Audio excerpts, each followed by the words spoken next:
Hello guys, இன்னைக்கு martial arts மான்வாவோட 6வது எபிசோட பார்க்க போகிறோம். ஸோ வீடியோக்குள்ளே போகிறதுக்கு முன்னாடி மறக்காமல் எல்லாருமே ஒரே ஒரு லைக்கை போட்டுருங்க. ஏன்னா அப்போ தான் இன்னமும் நிறைய பேருக்கு ரெக்கமெண்ட் ஆகும், தொடர்ந்து வீடியோஸை போட முடியும். சரி வாங்க, நம்ம டைம் மிஸ் பண்ணாமல் எப்பிக்குள்ளே போகலாம். சீன் அப்படியே திரும்பவும் நம்ம சூஹானோட அப்பார்ட்மெண்ட்டை நோக்கி வரோம். அங்கே சூஹானோட அங்கிளும் லஞ்ச் எல்லாம் எடுத்து வைக்கும் போதே கேட்குறாரு, ஆமாம் சூஹான், உன்னோட எக்ஸாம் அது எப்படி போச்சு? எக்ஸாமை பற்றி கேட்குறீங்களா? அதில் நான் ஃபர்ஸ்ட் பிளேஸ்ன்னு கேட்டோன்னே அவ்வளோதான், அங்கிளுக்கு அங்கே அவ்வளோ சந்தோஷம். அப்படியே அங்கே பாராட்டுவார். ஆனால் திடீர்னுட்டு யாரோ ஒருத்தங்க டோரை தட்டுற மாதிரி ஒரு சவுண்டு கேட்கும். யாருன்னு பார்த்தா வெளில ஒரு லேடியும். ஆமாம், இந்த வீடு தான் சூஹான் அந்த பையனோட வீடா? ஆமாம், நான் தான் சூஹான், உங்களுக்கு என்ன வேணும்? நீ தான் அந்த அகாடமியில் படிக்கிற சூஹான் நினைக்கிறேன். நான் லின்னானோட அம்மா. நான் எதுக்காக இங்கே வந்திருக்கேன்னா, மந்த்லி எக்ஸாமோட டாப் 3 பொசிஷனில் நீ இருக்க. என்னோட சன்னு அந்த எக்ஸாமினேஷனில் 4th பிளேஸை எடுத்திருக்கான். அதனால நீ ட்ரைனிங் கேம்புக்கு போவேனா, அதுக்கு பதிலாக என் சன்னுக்கு அந்த ஸ்பாட் வந்து கிடைக்கும். என்கிட்ட பணமும் இருக்கு, ஒரு 30,000 அதுக்கு தரேன். அந்த ஸ்பாட்டை என் லின்னான் அவனுக்காக விட்டு கொடு. ஆனா இதை கேட்குற நம்ம சூஹான் ஒரு மாதிரி பார்ப்பான். பின்னாடி அங்கிளும் ஆன்ட்டியும் அதே மாதிரி அங்கே பார்ப்பாங்க. உடனே அந்த லேடிக்கும் புரியுது, இப்படி எல்லாம் பண்ண வேலைக்கு ஆகாதுன்னு. அவங்களோட டோனே அப்படியே சேஞ்ச் ஆகுது. ஆமா, இது என்ன ஆட்டிடியூடு? உனக்கு தெரியுமா அந்த ட்ரைனிங் கேம்ப்ல எந்த அளவுக்கு பயங்கரமான பசங்களாம் வருவாங்கன்னு? எல்லாருமே பணக்காரங்க. அதே மாதிரி பில்லு ரிசோர்சஸ் எல்லாமே அவங்க கிட்ட நிறைஞ்சிருக்கும். காம்படிஷன் ரொம்ப பயங்கர குரூவலா இருக்கும். ஈவன் நிறைய பேர் இறந்து போகவும் வாய்ப்பு இருக்கு. எல்லாருக்கிட்டையும் பில்லு ரிசோர்சஸ் இந்த மாதிரி ஏகப்பட்ட விஷயம் இருக்கும். அந்த மாதிரி இருக்கும் போது உன்னோட ஃபேமிலி கண்டிஷனுக்கு உன்னால அங்க போட்டி போட முடியும்னு யோசிக்கிறியா? உனக்கு இங்க சாப்பிடவே வழி இல்லை. அப்படி இருக்கும் போது அங்க போயிட்டு என்ன பண்ண முடியும் உன்னால? அங்க இதை கேட்கும் போது ஆன்ட்டிக்கு அங்க பயமா இருக்கு. சூஹான், அவங்க சொல்றது என்ன உண்மையா? ட்ரைனிங் கேம்ப் என்ன அந்த அளவுக்கு ஆபத்தான விஷயமா? நீ கவலைப்பட வேணாம், அதெல்லாம் ஒன்றும் இல்லை, நான் இந்த விஷயத்த பார்த்துக்கிறேன். சூஹான், நீ சொல்லு, உன்னோட சேஃப்டிக்கு உன்னால கேரண்டி கொடுக்க முடியுமா? கண்டிப்பா, எனக்கு எதுவும் ஆகாது. இதை கேட்குற அந்த லேடியும் கத்த ஆரம்பிக்கிறா. ஆமா, என்னையா ஒரு சின்ன பையன் கேரண்டி கொடுக்குறான், அதை உன்னால நம்ப முடியுமா என்ன? ஆமா, நீ யார் அதை சொல்ல? சூஹான் க்ரோன் அப் ஆயிட்டான், அவனாலேயே அவனோட டிசிஷனை எடுக்க முடியும். அதனால இந்த மாதிரி டைம்ல என்னோட சொந்த ஃபேமிலியை நம்பாம உன்னை நம்பணும் அப்படின்னு நீ எதிர்பார்க்குறியா? வாய்ப்பேல, மரியாதையா ஓடி போயிடு. இதனால அந்த லேடி இன்னமும் கடுப்பாவுறா. ஜஸ்ட் வெயிட் பண்ணுங்க, சீக்கிரமா அந்த ட்ரைனிங் கேம்ப்ல இந்த பையன் எலிமினேட் ஆகதா போறான். இதுக்கப்புறம் அங்கிள் ஆன்ட்டி கிட்ட அவன் சொல்றான், அங்கிள் ஆன்ட்டி, நீங்க நினைக்கிற மாதிரி அந்த டேஞ்சரை பத்தி நான் எதுக்கு சொல்லனா? பரவாயில்ல, இருக்கட்டும், எனக்கு புரியுது சூஹான், உன்னோட அங்கிளுக்கு அந்த அளவுக்கு விஷயங்கள் தெரியாது, ஏன்னா அவர் அந்த அளவுக்கு படிக்கல. ஆனா நீ அப்படி இல்லை, நீ ரொம்ப எஜுகேட்டடா இருக்க. அதனால நிறைய விஷயம் உனக்கு என்ன கம்பேர் பண்ணா நல்லாவே புரியும். ஸோ ட்ரைனிங் கேம்ப்ல உன்னால பெட்டரா பண்ண முடியும்னு நினைக்கிறேன். அதே மாதிரி என்ன பிரச்சனை வந்தாலும் கண்டிப்பா உன்னால சால்வ் பண்ண முடியும். நாங்க இருக்கோம் சப்போர்ட் பண்ண. அங்க இது கேட்குற ஆன்ட்டியும், ஏங்க எதுக்காக இப்படியெல்லாம் நீங்க சொல்லிருக்கீங்க? சூஹான், நீ ரேங்கை பத்திலாம் கவலைப்பட வேணாம். ஜஸ்ட் நீ வந்து சேஃபா இருந்தா போதும். நீ எந்த ரேங்க் எடுக்கிற அதெல்லாம் ஒன்றும் பிரச்சனை இல்லை. இதை கேட்கும் போது நம்ம ஹீரோக்கும் அவங்க சந்தோஷமா இருக்கு. அதுக்கப்புறம் மேலே நின்னுங்கன்னு யோசிக்கிறான், என்னதான் அங்கிளும் ஆன்ட்டியும் சப்போர்ட்டிவா இருந்தாலும் அவங்களுக்கு ஸ்டில் இப்பயும் என்ன நினச்ச கவலையா இருக்கு. அதனால ஆளு அவனுக்கே ப்ராமிஸ் பண்ணிக்கிறான், கண்டிப்பா எக்காரணத்து கொண்டும் அவங்களோட எக்ஸ்பெக்டேஷனை நான் கீழே விழ விட மாட்டேன். பணத்தை இன்னமும் அதிகமா சம்பாதிப்பேன். அதே டைம்ல நான் இருக்கிறதுலயே ரொம்ப ஸ்ட்ராங்காகவும் மாறுவேன். இதுக்கப்புறம் ஆளு சிஸ்டம் ஆக்டிவேட் பண்ணி பார்க்கறான். இதுக்கு முன்னாடி மந்த்லி எக்ஸாம் நடந்திருக்கும். அதுல பசங்க கூட சண்டை போட்டதுல இப்ப மார்ஷல் வேல்யூ 285 அப்படின்னு இருக்கும். இது வந்து போதுமான அளவுக்கு இல்ல, இருந்தாலும் ஓகே தான். சிஸ்டம்ல நல்லா ஒத்து பார்த்தா நம்ம ஹீரோவோட பிசிக் அது மார்டல் பாடி அப்படின்னு இருக்கும். அதுவும் கரண்டா 36% அப்படின்னு போட்டிருக்கும். இப்போ வர அந்த ட்ரைனிங் கேம்ப்ல ரொம்ப ஜீனியஸான பசங்க, ரொம்ப திறமையான ஆளுங்க, இந்த மாதிரி ஆளுங்க தான் வருவாங்க. அதனால என்னோட பாடியை இன்னமும் ஸ்ட்ராங் ஆக்குறது நல்ல விஷயமா இருக்கும். எல்லா மார்ஷல் வேல்யூவும் இதுலயே போட்ட வேண்டியதான். மார்ஷல் வேல்யூவை பாடியில போட்ட அத்த செகண்டே ஒரு பயங்கரமான பவர் அப்படியே சர்ஜ் ஆகுது. இப்போ கரண்டான பாடியோட பர்சன்ட் அங்கே 64 அப்படின்னு இருக்கும். இன்னமும் 100% ஆகுறதுக்கு 35.4% அங்கே வந்து வேணும். அதனால ஆளு யோசிக்கிறான், அப்படி உண்டி இது 100% ஆச்சுன்னா மார்டல் பாடி அது வேற என்ன பாடியா சேஞ்ச் ஆகும்? எனக்கு பெரிய அளவுல ஒரு பயங்கரமான பிசிக் வந்து கிடைக்குமா? ஆனா அப்புறம் தான் இன்னொரு விஷயத்த ஆளு நோட் பண்றான். அந்த இடத்துல இவனோட கைடன்ஸ் டெக்னிக்கு தண்டர் கைடன்ஸும் ஃபயர் கைடன்ஸும் லெவல் 2க்கு போயிடுச்சு. நான் பெருசா இதுக்கு ஒன்றும் மார்ஷல் வேல்யூவா அந்த அளவுக்கு போடல. அப்படி இருக்கும் போதும் இது வந்து லெவலப் ஆகுதா? எனக்கு தெரிஞ்ச இதுக்கு அந்த அளவுக்கு பெருசா கண்டிஷன்லாம் எதுவும் இல்லைன்னு நினைக்கிறேன். அதாவது சும்மா ட்ரைனிங் அப்பப்போ பண்ணா போதும். இதனால இது அசால்ட்டா லெவலப்பும் ஆகுது.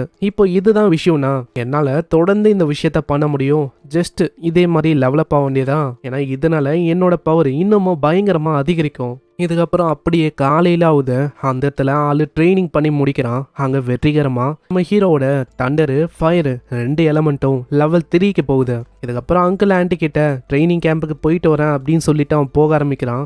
அங்கிளும் போகும்போதே சொல்றாரு, சுஹான் நீ எதை பத்தியும் கவலைப்படாத, அங்க போயிட்டு ட்ரைனிங் கேம்ப்ல திரும்பவும் ஃபர்ஸ்ட் பிளேஸை எடுத்துட்டு வா என்ன. அதுக்கு அவனும் ஓகேன்னு சொல்லிட்டு அப்படியே போக ஆரம்பிக்கிறான். ஆனா போனக்கப்புறம் அங்க அவரோட முகமே அப்படியே மாறும். அவரு அழுவ ஆரம்பிக்கிறாரு. எனக்கு தெரியுங்க, நீங்க சொல்லும் போது நல்லா சிரிச்சிங்கன்னே சொன்னீங்க. ஆனா உண்மையிலேயே சுஹானை பத்தி யோசிச்சா உங்களுக்கும் கவலையா இருக்கு அதானே? அது இதாமா இப்படின்னு ஒரு வித்தியாசமான டோன்ல தான் அவரு சொல்லுவாரு. இந்த சைடு நம்ம ஹீரோ வெப்பனோட அங்க போக ஆரம்பிக்கிறான். போற வழியில ஒரு பயங்கரமான கார் சவுண்ட் அங்க கேட்கும். பார்த்தா ஒரு ஃபேன்சியான கார் வந்து அதுல பிரசிடென்ட் லின்னு அவங்க இருக்காங்க. என்ன பண்ண இருக்க, சீக்கிரம் வந்து ஏறு. கார்ல பயங்கர வேகமா போகும்போது லின்னு கிட்ட அவன் கேட்கிறான், ஆமா பிரசிடென்ட் லின், எதுக்காக நீங்க வந்து என்ன பிக் பண்ணணும்னு வந்திருக்கீங்க? உன்கிட்ட சில பல விஷயத்த சொல்லணும் அப்படின்னு தான் வந்தேன். முக்கியமா அந்த ட்ரைனிங் கேம்ப்ல யார் யாரு பார்ட்டிசிபேட் பண்றா அப்படின்னு எனக்கு தெரியும். அதுல சில பேர் மாஸ்டர்ஸா இருக்காங்க, நிறைய பேர் ஸ்டேஜ் 1ல இருக்க ஹை மார்ஷியல் ஆர்டிஸ்டா இருக்காங்க, சில பேர் ஸ்டேஜ் 2ல இருக்க மார்ஷியல் ஆர்டிஸ்டாவும் மாற போறாங்க. இப்போ டியர் 2ல இருக்காங்கன்னா கண்டிப்பா பெரிய பெரிய மார்ஷியல் ஆர்ட் ஸ்கில் எல்லாம் அவங்க கிட்ட இருக்கும். நம்ம ஹீரோ யோசிக்கிறான், டியர் 2னா வைட்டாலிட்டி கண்டிப்பா 200 தேவைப்படும். ஆனா அதுக்குன்னு நான் வந்து அவங்கள விட வீக்கான்னு கேட்டா கண்டிப்பா கிடையாது. அவங்க கிட்ட அதே மாதிரி பெரிய பெரிய ஸ்கில் இருக்கலாம். ஆனா என்னால வெறுமா பார்வையை வச்சு பார்த்து காப்பி பண்ண முடியும். அதனால அதை நினைச்சு நான் கவலைப்பட வேணாம் இப்படின்னு ஆளு யோசிக்கிறான். உடனே அங்க இன்னும் சொல்றான், சுஹான் உன்னோட டேலண்ட்டும் உன்னோட ஸ்கில்லும் ரொம்ப அதிகம் தான். உன்ன மாதிரி ஒரு பர்சனை இது வரைக்கும் நான் பார்த்ததில்ல. இருந்தாலும் உன்கிட்ட ரிசோர்சஸ் அது அந்த அளவுக்கு இல்ல. ஆனா அவங்களுக்கு அப்படி இல்லை, அவங்க பணக்காரங்க. அதே மாதிரி பில்லு ரிசோர்சஸ் இதெல்லாம் கொட்டி நிறைஞ்சிருக்கும். அதனால ட்ரைனிங் கேம்ப்ல அவங்கள விட நீ பின்தங்கி இருந்தா எதை நினைச்சோ கவலைப்படாத. அவங்கள மிஞ்சிறதெல்லாம் மேட்டர் ஆஃப் டைம் தான். அசால்ட்டா உன்னால முன்னோக்கி போக முடியும். ரொம்ப நன்றி சிஸ்டர் லின். இதை கேட்ட இருக்க லின்னும் அவங்க ஆச்சரியமா யோசிக்கிறாங்க. என்னதான் நான் இப்படி சொல்லியும் சுஹான் அந்த அளவுக்கு பயப்படல. இப்பவும் அவன் காமா தான் இருக்கான். நான் தான் தேவையில்லாம ரொம்ப அதிகமா யோசிக்கிறேன்னு நினைக்கிறேன். இதுக்கப்புறம் மவுண்டனை நோக்கி சீன் வரும். அங்க ஒரு காரும் போயின்னு இருக்கு. அதுல பிரின்சிபல் அந்த லீ சானு நம்ம ஹீரோ எல்லாருமே இருக்காங்க. அங்க உடனே நம்ம லீ அவங்க கேட்கறான், ஆமா ட்ரைனிங் கேம்ப் அது மவுண்டன் ரேஞ்சிலேயே ஏற்பட போகுது. மவுண்டன்ல நான் கேள்விப்பட்டிருக்கேன் ஏகப்பட்ட கொடூரமான பீஸ்ட்டுங்களாம் இருக்குதான். உடனே இது கேட்கிற பிரின்சிபலும், நீ அதை பத்தி கவலைப்பட வேணாம், ஏன்னா கிராண்ட் மாஸ்டர்ஸ் எல்லாம் அங்க இருப்பாங்க. அதனால உன்னோட உயிருக்கு ஆபத்து வர மாதிரி அவ்வளோ சீக்கிரத்துல எந்த விதமான விஷயமும் ஏற்படாது. இப்போ சுஹானோ அதே தான் யோசிக்கிறான். இப்போ நாங்க போற அந்த மவுண்டன் ரேஞ்சு அந்த ட்ரைனிங் கேம்ப் இருக்குல்ல, அந்த இடத்துல நாங்க ஒண்டி தான் வருமானு கேட்டா கிடையாது. பெரிய பெரிய சிட்டிலேருந்து ஏகப்பட்ட ரொம்ப திறமையான ஆளுங்களும் வராங்க. அது ஒண்டியில போற இடம் அங்க ஏகப்பட்ட கொடூரமான பீஸ்டுங்க நிறைஞ்சிருக்கு. ஒன்னும் பீஸ்ட் கிங்ஸா இருக்கும். ஈவன் அதுங்களோட ஸ்ட்ரென்த்தை டியர் 7ல இருக்க ஒரு கிராண்ட் மாஸ்டர் அவரு கூட கம்பேர் பண்ணலாம். அந்த அளவுக்கு கொடூரமா இருக்கும். அதனால பேட்டில் ரொம்ப ஆக்ரோஷமா இருக்கும், ரொம்ப ப்ரூட்டலாகவும் இருக்கும். அதனால நார்மலா டியர் 1 டியர் 2ல இருக்க மார்ஷியல் ஆர்ட்ஸ் எல்லாம் அந்த மாதிரி ஒரு கொடூரமான பீஸ்ட் முன்னாடி நிக்க கூட முடியாது. அந்த மாதிரி ஒரு இடத்துக்கு தான் நாங்க போயின்னு இருக்கோம். இப்போ இவங்க கார் போகும்போது அந்த இடத்துல ஏகப்பட்ட கண்ணு அப்பியர் ஆகுது. எல்லாமே பீஸ்ட்டுங்க தான். எல்லாமே அந்த காரையே பாக்குதுங்க. ஸோ இதுலயே நம்மளுக்கு தெரியுது நம்ம ஹீரோ போற இடம் அது எந்த அளவுக்கு ரொம்ப ஆபத்தான இடம்னு. அந்த இடத்துல நம்ம சாங்குக்கு பயமா இருக்கு. ஆமா எதனால எனக்கு ஒரு மாதிரி ஃபீல் ஆகுது, ஏதோ ஏகப்பட்ட பீஸ்ட்டுங்க நம்மளே பாக்குற மாதிரி. உனக்கு தெரியுமா, அதே தான் நானும் யோசிக்கிறேன். நம்ம போற வழியில திடீர்னு நம்ம மேல பீஸ்ட்டுங்க பாஞ்சிட்டா அதுக்கப்புறம் என்ன ஆகும்? ஆனா இதை பத்திலாம் நம்ம ஹீரோ அந்த அளவுக்கு யோசிக்கல. ஆளு ரொம்ப காமா தான் இருக்கான். இப்ப போற அந்த ட்ரைனிங் கேம்ப் அதுல எக்ஸாமினேஷன் எப்படி இருக்கும்னா கண்டிப்பா இங்க இருக்கிற பீஸ்ட்டுங்களை கொல்ற மாதிரி இருக்கும்னு நினைக்கிறேன். அப்படி இருந்தா ரொம்ப நல்ல விஷயம் தான். ஏன்னா இதனால நிறையவே மார்ஷியல் வேல்யூவை நல்லா அக்யூர் பண்ண முடியும். ரொம்ப கிரேசியாகவும் இருக்கும். எப்படா ஆரம்பிக்கும் அப்படின்னு தான் நான் ஆர்வமா இருக்கேன். இதே மாதிரி ட்ரைனிங் கேம்புக்கு அவங்க வராங்க. அந்த இடத்துல நம்ம ஹீரோ மாதிரியே ஏகப்பட்ட ஸ்டூடெண்ட்ஸ் வேற வேற அகாடமிலேருந்து வந்திருக்காங்க. சாங்குக்கு ஆர்வமா இருக்கு இந்த கேம்ப்ல எந்த அளவுக்கு ஸ்ட்ராங்கான ஆளுங்களா இருக்காங்கன்னு. அந்த இடத்துல நம்ம ஹீரோவோட ஸ்கூல் வரும்போது ஏகப்பட்ட ஆளுங்க ஒரு விதமா தான் நம்ம ஹீரோவோட ஸ்கூலையே பார்க்கும். அங்க இதனால சாங்குக்கும் லீக்கும் ஒரு மாறி இருக்கும். ஆனா நம்ம ஹீரோ அதுக்கெல்லாம் அசல்ல. என்ன அப்படியே நிக்கிறீங்க, வாங்க இப்பதான் நம்மளோட ஆட்டமே ஆரம்பிக்குது. உள்ள வரும்போது அங்க இருக்கிற ஒரு பர்சனும் வந்துட்டு நீங்க இங்கதான் வெயிட் பண்ற மாதிரி இருக்கும். ஏன்னா இன்னமும் நிறைய பேர் வரணும். அதுக்கப்புறமா தான் என்ட்ரன்ஸ் அசஸ்மெண்ட் அது ஆரம்பிக்கும். என்னது இங்க வந்து என்ட்ரன்ஸ் அசஸ்மெண்ட் அதுவும் நடக்குமா? அங்க பின்னாடி பசங்களும் அவங்க வந்துட்டாங்க அப்படின்னு சொல்லுவாங்க. அந்த இடத்துல யாரா அப்படின்னு அவன் பாக்குறான். அங்க பணக்கார வீட்டு பசங்க தான் ரொம்ப லேட்டா ரொம்ப லக்ஸூரியஸான கார்ல அவங்க வந்து இறங்குறாங்க. அங்க முக்கியமா ஒரு 3 பேரு அவங்க தான் இருக்கிறதுலயே டாப்பு. அதுல ஒரு பொண்ணு இருக்கா, இவளோட பேரு யாங்கு. ரொம்ப அழகு. ஸ்ட்ரென்த்தை பத்திலாம் சொல்லவே தேவையில்ல. ஸ்ட்ரென்த்லயும் அவளுக்கு குறையே இல்லை. அங்க வெள்ளையா ஒரு பையன் இருக்கான்ல, அந்த பையனோட பேரு சிங்கு. ஆல்மோஸ்ட் டியர் 2ல இருக்க ஒரு ஃபிளாஷியான மார்ஷியல் ஆர்டிஸ்ட். அதற்கு முன்னாடி வரவன் சிட்டி லார்டோட சன்னு. அவளுக்கிட்ட ஒரு ஸ்பெஷலான பிசிக் இருக்கு, அதோட பேரு பார்பரிக் பிசிக். அதே மாதிரி இவனோட ஃபயர் ஆட்ரிபியூட் அது 95%ல இருக்கு. அங்க இவங்களும் அங்க சீனா வந்து நிக்கிறாங்க. அங்க இவங்கள பார்க்கும் போதே நம்ம ஹீரோக்கு தெரியுது பிரசிடென்ட் சொன்ன ரொம்ப ஜீனியஸான பசங்க. அவங்க வந்து இவங்க தான் நினைக்கிறேன். சரி, இவங்க ஜீனியஸ்னா இவங்க எந்த அளவுக்கு ஜீனியஸ் அப்படின்னு நானும் பார்க்க ஆசைப்படுறேன். இதுக்கப்புறம் அந்த பர்சனும் வந்துட்டு அனௌன்ஸ்மெண்ட்டை கொடுக்க ஆரம்பிக்கிறான். இந்த என்ட்ரி அசஸ்மெண்ட் இதோட ரூல்ஸை பற்றி நான் உங்களுக்கு சொல்கிறேன் பசங்களா. ட்ரைனிங் கேம்பை பொறுத்த வரைக்கும் நீங்கள் உள்ள வரணும்னா ஃபர்ஸ்ட்டு பீஸ்ட்டுங்க கூட பேட்டில் பண்ணுற மாதிரி இருக்கும். நீங்கள் ஹண்ட் பண்ணுற அந்த பீஸ்ட்டுங்கக்குள்ள ட்ரைனிங் கேம்ப் அப்படின்னு சொல்லி ஒரு டோக்கன் மாதிரி ஒரு விஷயம் இருக்கும். அதை நீங்கள் கலெக்ட் பண்ணுற மாதிரி இருக்கும். யாருக்கிட்ட இந்த டோக்கன்ஸ் இருக்கோ அவங்களால ஒண்டி தான் இந்த ட்ரைனிங் கேம்புக்குள்ளேயே வர முடியும். உங்களுக்கு குறிப்பிட்டு ஒரு 8 hours அந்த மாதிரி தான் கிடைக்கும். அதுக்குள்ள நீங்க கலெக்ட் பண்ணணும். அங்க இது கேட்குற சாங்கு லீ அவங்களுக்குலாம் பயமாவுது. அடே, நம்ம ஃபாரஸ்ட்டுக்குள்ள எந்த அளவுக்கு டீப்பா போறோமோ அந்த அளவுக்கு ரொம்ப கொடூரமான பீஸ்ட்டுங்களும் இருக்கும். அதுங்க கிட்ட நம்ம சாக கூட வாய்ப்பு இருக்கு. ஆனா இதை கேட்குற நம்ம சூஹான் அவளைக்கெல்லாம் அதை கண்டுக்கல. ஏன்னா ஆளுக்கு 8 hour. இது உண்மையை சொன்னா எக்ஸ்ட்ராவான டைமா தான். இதனால நிறைய பீஸ்ட்டை என்னால கொல்ல முடியும். பெரிய பெரிய ஹை லெவலான பீஸ்ட்டுங்களை கொல்லும் போது அதிக அளவுல மார்ஷல் பாயிண்ட்ஸும் எனக்கு கிடைக்கும். அங்க இன்னொருத்தனும் அந்த இன்ஸ்ட்ரக்டர் கிட்ட கேட்குறான், ஆமா உள்ள நாங்க தெரியத்தனமா ஏதாச்சும் ரொம்ப கொடூரமான பீஸ்ட்டுங்க கிட்ட மாட்டிக்கினா வேற என்ன, அங்க நீங்க எலிமினேட் ஆகுற மாதிரி இருக்கும். அந்த இடத்துக்கு ரெஸ்கியூ டீமும் உங்க லைஃபை காப்பாற்றணும்னு சொல்லி வரும். ஆனா இதை கேட்குற பசங்களும் அவங்க பயங்கரமா கத்த ஆரம்பிக்கிறாங்க. ஏன்னா அந்த இடத்துல முழுமையா அவங்க இறந்து போகவும் வாய்ப்பு இருக்கு.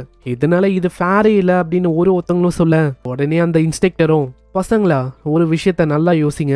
இது ஒன்றும் சின்ன பசங்களோட கேம் கிடையாது. அதே மாதிரி 10 வருஷமா இந்த அளவுக்கு ஹார்டா ட்ரெயின் பண்ணிட்டு இந்த மாதிரி விஷயத்த கூட உங்களால எதிர்கொள்ள முடியாதுன்னா நீங்களா எதுக்காக இங்க வரணும்? நீங்க வரவே கூடாது. இந்த மாதிரி எத்துக்கலாம். அப்படி உங்க முன்னாடி பெரிய அளவுல ஒரு பயங்கரமான பீஸ்ட் வருதுன்னா நீங்க அந்த இடத்த விட்டு சைலண்டா போயிடுங்க.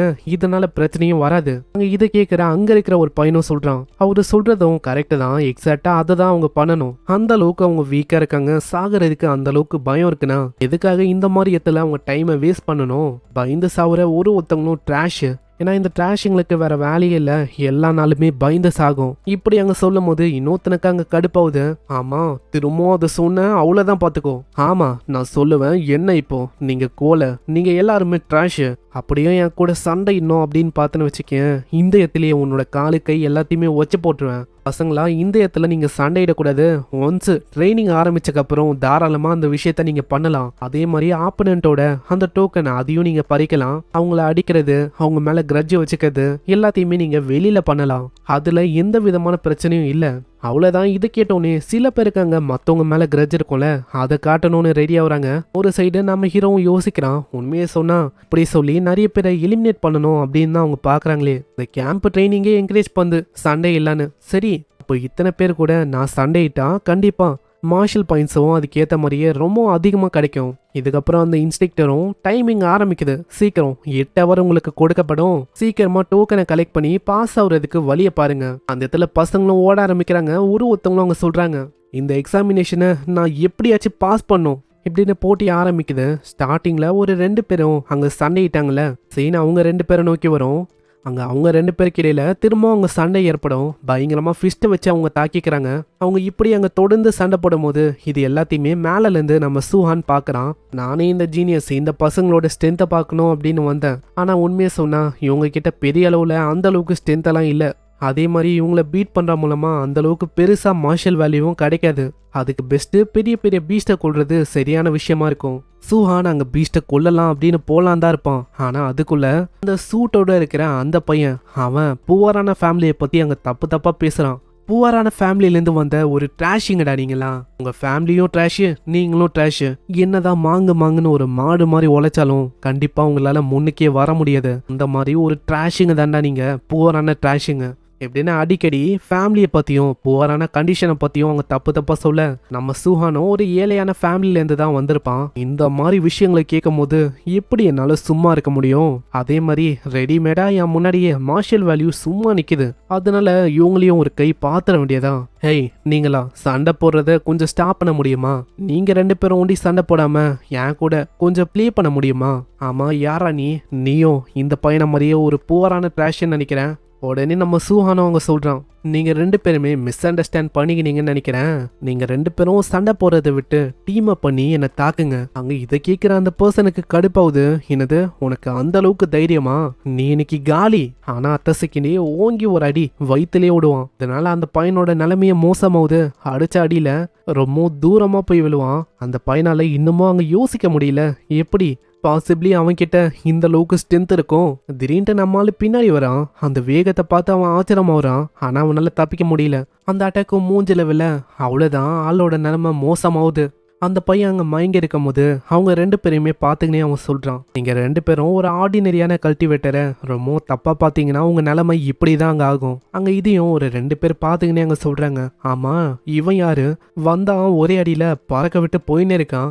ரொம்ப இன்ட்ரெஸ்டிங்கா இருக்கு, இந்த பையன் மேல ஒரு கண்ணை வைங்க அப்படின்னு அந்த பர்சன் சொல்ல இங்கே இந்த எபிசோட முடியுது. ஸோ பார்க்கலாம் இதுக்கப்புறம் என்ன ஆகுதுன்னு. ஏன்னா உண்மையிலேயே ட்ரைனிங் கேம்ப் இப்போதான் ஆரம்பிக்குது. அந்த 3 பசங்க ஞாபகம் இருக்கா, ஒரு பொண்ணு 2 பசங்க, அவங்க 3 பேரை ஞாபகம் வச்சுக்கோங்க. ஏன்னா அவங்களுக்கும் நம்ம ஹீரோக்கும் ஒரு பயங்கரமான சண்டை இருக்கு. அதுதான் வேற லெவல்ல இருக்கும். ஸோ பொறுமையா வாட்ச் பண்ணுங்க, இதுக்கப்புறம் தான் அதெல்லாம் வரும். இந்த வீடியோக்கு மறக்காம ஒரு லைக்கை போட்டுருங்க. ஏன்னா அப்பதான் இன்னமும் நிறைய பேருக்கு ரெக்கமெண்ட் ஆகும், தொடர்ந்து வீடியோஸை போட முடியும். சரி, நான் உங்களை நெக்ஸ்ட் எபிசோட்ல சந்திக்கிறேன். தேங்க்யூ ஃபார் வாட்சிங். சைனரா.